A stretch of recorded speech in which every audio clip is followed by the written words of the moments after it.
Well, despite efforts from the international companies, the nearly $28 billion garment industry still faces unsafe labor practices in Bangladesh. A factory boiler explosion there killed 10 workers and injured 50 last month.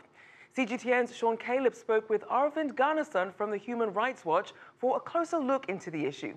Sean began by asking if there's been any progress to reverse this harmful cycle.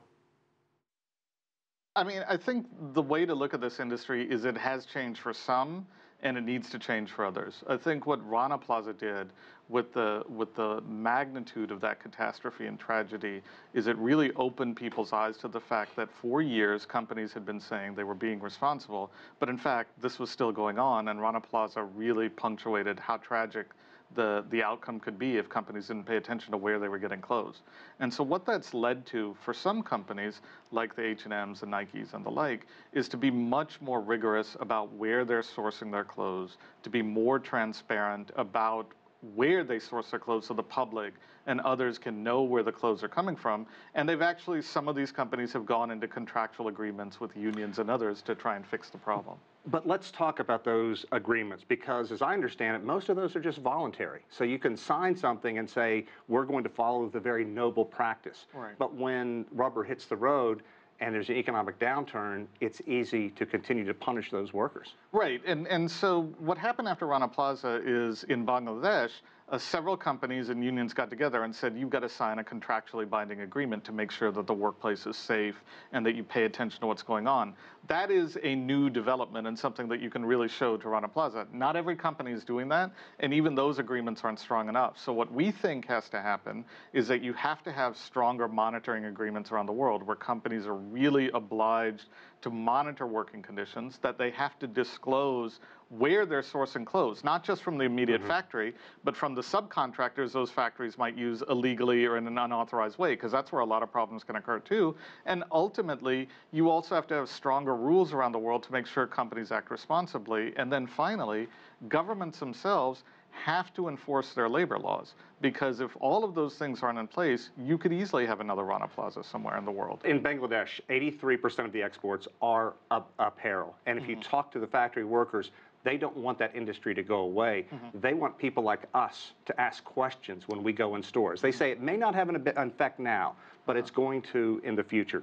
Is that possible? Yeah, absolutely. And we don't want those jobs to go away either. What we want is an investment in those factories, in those workers, and by the government to enforce laws in those countries so that when that industry comes to Bangladesh or elsewhere, it truly benefits the workers there, that their wages are fair, that they don't go to work every day wondering if a building is going to collapse on their head or if they're going to have to work ungodly hours for no money or something like that they be treated fairly just as they would in other parts of the world. So the best way to promote the industry is by making it responsible and protect the workers that are working there. If you look at the global economy right now, when there is an economic downturn, you can sell as much as you want, but you still don't make profit. The profit is where if you can cut costs.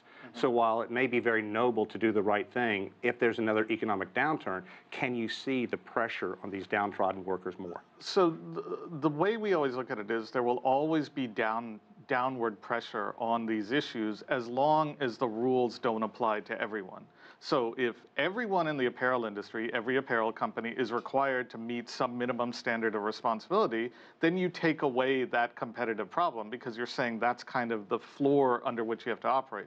So a lot of what we're trying to do, first voluntarily, but ultimately as a mandatory measure, is make sure there are basic levels of transparency and there are basic levels of conduct that companies have to be judged against regardless of whether they come from the US, from Europe, from China, from anywhere in the world. And part of that has been done by institutions like the UN, where they do have global guiding principles on businesses and human rights, but in practice, it will take a lot more work to make sure the playing field is level for every company, but also for all the workers around the world that are subject to this. Is the transparency there that the workers have been demanding, that human rights advocates have been pushing for? No. I mean, we did a report recently. We released a report that we contacted 72 companies about their levels of transparency and asked them to sign on to a transparency pledge that would ask where they would publicly disclose where they're sourcing clothes from, their subcontractors, and other information. About 26 of those 72 are where they need to be, and many more need to get there. Now, some have committed to try and do that in the upcoming year. Some have made more vague commitments, and some didn't commit at all. But we're nowhere close to where we need to be, but there are precedents. The Nikes, the Patagonias, the H&Ms of the world are doing these things. Let's kind of end on something positive, because there is a path that shows public outcry can have an effect. You talked about Nike back in the 90s when it was the sneaker giant and had every big star in the world, and yet Nike was paying less than minimum wage in the areas in which they were working. That's changed. Are you optimistic that this outcry can have a similar effect? I think what we see is that when these problems get exposed, even the most profitable, well-known companies pay a price for it.